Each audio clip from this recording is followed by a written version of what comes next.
Zimbabwe Electricity Transmission and Distribution Company, Zetdc, is a subsidiary of Zetdc Holdings. Our mandate as Zetdc is to source bulk or wholesale power from local and regional power stations. We then transport that power to bulk supply stations dotted across the country. From there, we distribute the power to the final end user customers. In addition, we bill and collect revenue from those customers.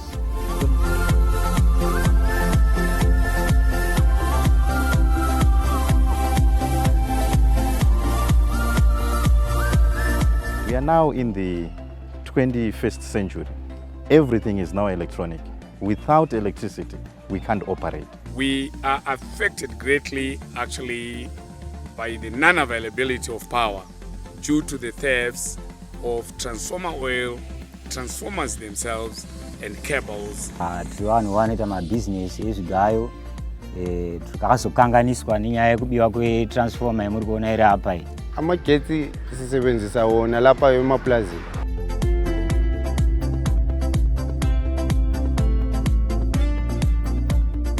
The most valuable inheritance and the richest legacy can be reduced to ruins through vandalism and theft. Loss of electricity is really devastating. The whole thing disrupts everything. Because unengo usina jokuita ne electricity. You don't have the cooking part, kanosina gas. It's just awkward. Sasizile ukhamanzi ukutheza inkuni ngapha labantwana emhlanje ngapha abantwana babevukela lesikolo ezivele kunzima.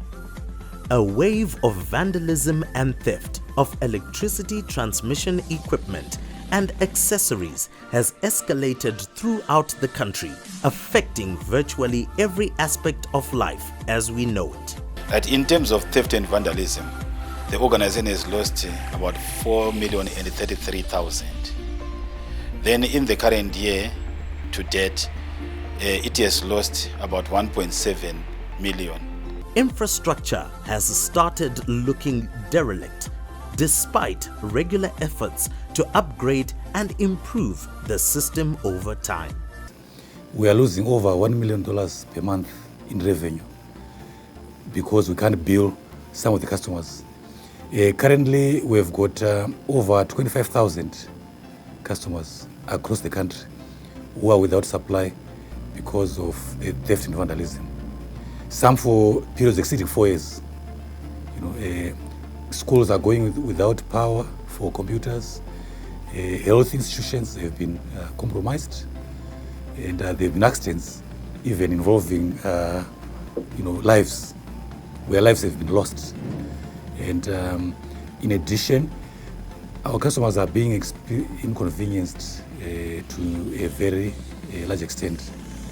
So then it has impacted us negatively, and we cannot carry on.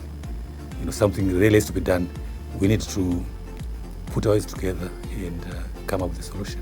Rail links and good quality roads to all major cities, in addition to 3 international airports, make Zimbabwe infrastructurally sound, as does adequate provision of both hydro and thermal electrical power. At least that was where we used to be headed. Vandalism and destruction of important national assets has set us back more seriously than most people realize. Vandals have even managed to put the national railways of Zimbabwe's electric train out of commission. If that does not spell headed for disaster to Zimbabweans, then one wonders what will break this bad spell. Whenever cables are stolen, we go for days with no power. That means there's no production whatsoever. But mind you, every mouth has to open every day. But with no production, but still you have to feed the people, you still have to make sure all your day-to-day runnings are always carried out. The future lies in maintenance, repair and rehabilitation, and not in destruction of what improves life for all. People are doing all these malpractices for the love of money. They want quick money. Vandalism of electrical systems that are put in place really reflects so badly to our people. It really affects the livelihood of our people, because at the end of the day, whenever there is any vandalism that has taken place in any way, people's lives are negatively affected to an extent that really life becomes so difficult. Zimbabwe's principal economic sectors, which include mining, agriculture, and manufacturing, all of which run on electricity, are suffering the effects of wanton vandalism. The negative effects of life in general of the vandalism of facilities that serve the public cannot be overstated. It may seem like small random careless acts, but they have far-reaching effects and consequences for one's own needs and those of the local community. ichitorwa transformer ine tiri kuti dai hurumende aedzawo kuona zvingaite kuti magetsi tirambe tiinawo, nekuti zvine zvidhizil riri kudhura, magetsi ndo atanishandisa anga ari nani akachipa, saka tapa loss kana mhuri yedu kurarama kwayo hachararame zvakanaka. Like this year alone, we've lost more than 40 days of working. So I think we need to be worried about these guys going up and down and what they're doing wherever they are doing.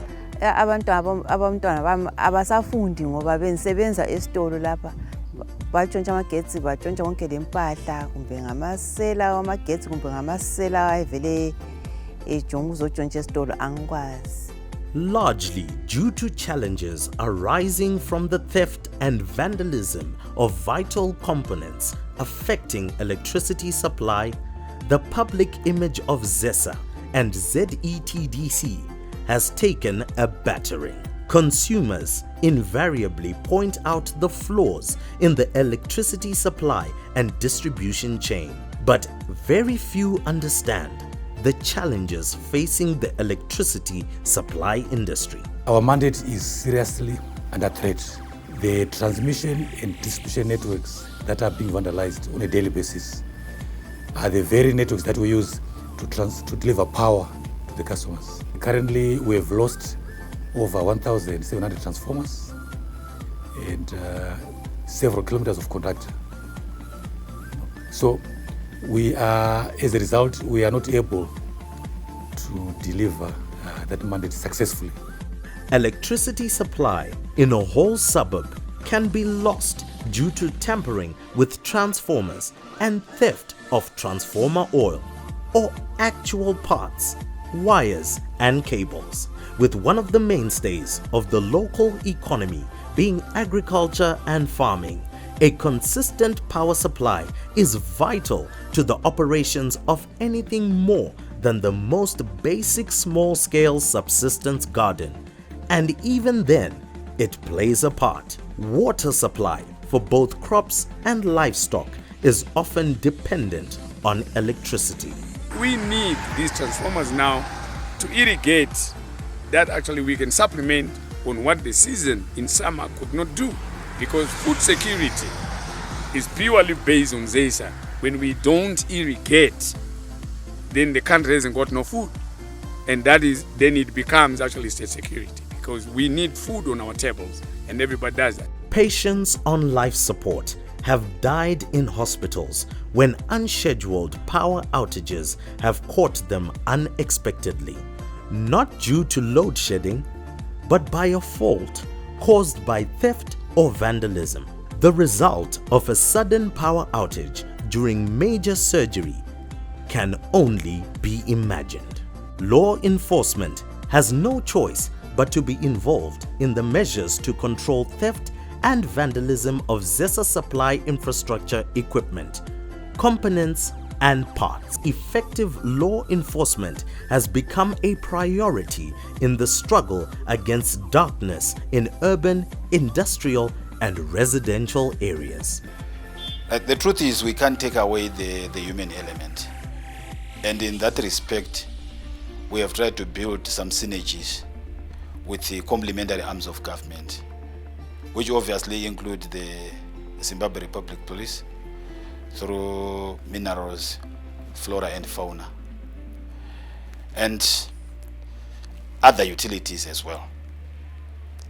What we have done is we have deployed in all vulnerable areas and hotspots to try and curb this vice. It's said that besides the stealing of copper cables, some people are now being electrocuted. Take for example what happened in Chegud recently, where 3 guys were electrocuted while he's trying to drain oil from Zetdc transformers. Power outages not only halt production, but endanger people going about their business after dark. In a country intent on accelerated industrialization, the law cannot tolerate sabotage of progress due to vandalism and theft of national resources. In the past year, the organization recorded 760 cases, while in this year it has already recorded 516 cases.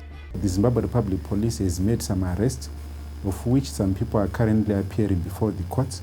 In some of the sentences which have been meted out by the courts, they range from 10 years and above. Zimbabwe's infrastructure includes paved roads, railway links, an electricity grid, manufacturing industries, hospitals, schools, hotels, banks, and recreation facilities, many of which have fallen into rapid decline due to vandalism and theft. Valuing one's national heritage and legacy is the beginning of self-respect and the end of self-destruction. Doing this will speed up development and bring about improvement in individual lives, just by simple universal law. We are a boarding school, and our focus is the education of the child, and we would want access to education facilities 24 hours.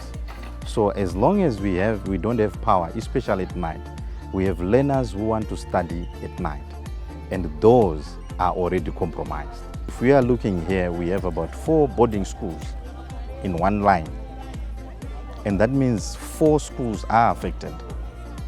And the school, we are looking at a community of 700 people in one place. In the current economic climate, in all sectors of the economy, the cultures of theft, vandalism, and waste should become a thing of the past, while Zimbabweans look toward a culture of maintenance, repair, and recycling, so that even as new technology is acquired, the old does not become waste junk, polluting the land and waters. Where communities are determined, the problem can be flushed out, as evidenced by stories coming from Esigodini in Matebeleland.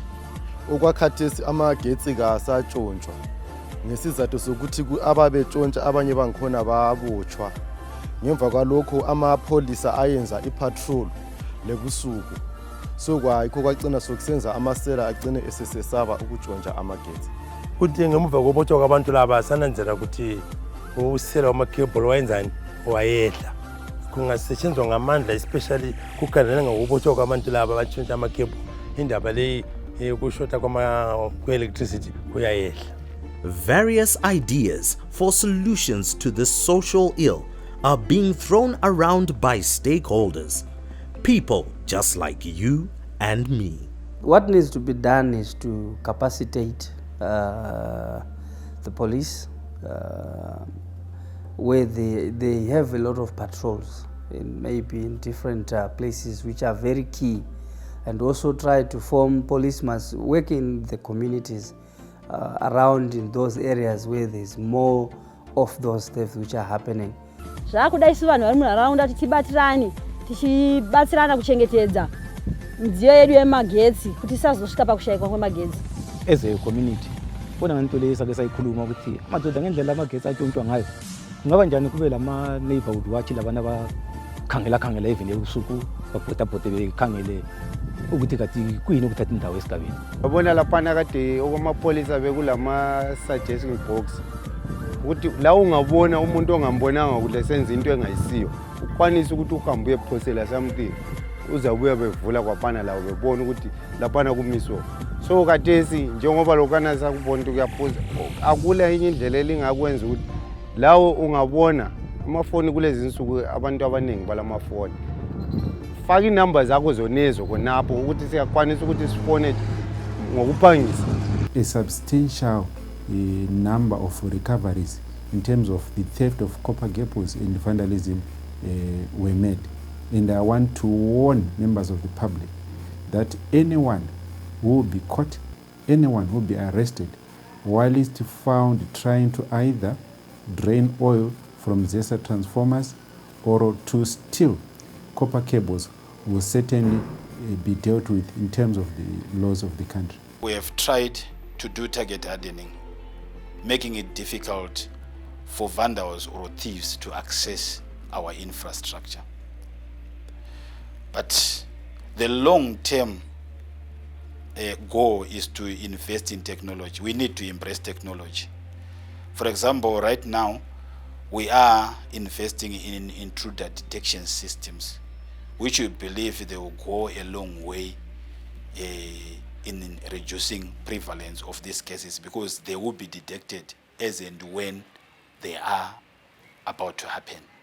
For Zimbabwe to attain the 2030 vision of middle income status, a paradigm shift needs to take place in the way Zimbabweans view public amenities. The successful implementation of the Transitional Stabilization Plan and ultimately Vision 2030 is premised upon a stable power supply. And this is under threat from theft and vandalism. In addition, as a utility, we are losing over $1 million a month in revenue that we are foregoing because customers are without power supply. People need to take ownership of the nation's assets in a less selfish way and protect them rather than vandalize or steal them, for the good of the present and future generation. Vision 2030, what will be required is to grow this economy, establish new industries, which means there will be even more power lines that is to be put up rather than just the few that we have. Now, if we have a portion of our people that are stealing the same infrastructure that's supposed to drive industry, we are not going to be able to attract the foreign direct investors, more foreign direct investment into this economy. Because if any one of the investors is affected by such impacts, they will also tell others that this is the problem that is there in Zimbabwe. So certainly the economic growth and economic prosperity will require that we establish, as I indicated, new industries, new factories, put even more power lines to drive these new industries. So it is important that we take care of our infrastructure the same way that we take care of our own homes and property. The public is you and me, not them. Zimbabwe's assets are our assets, not their assets. So let's get together and protect them.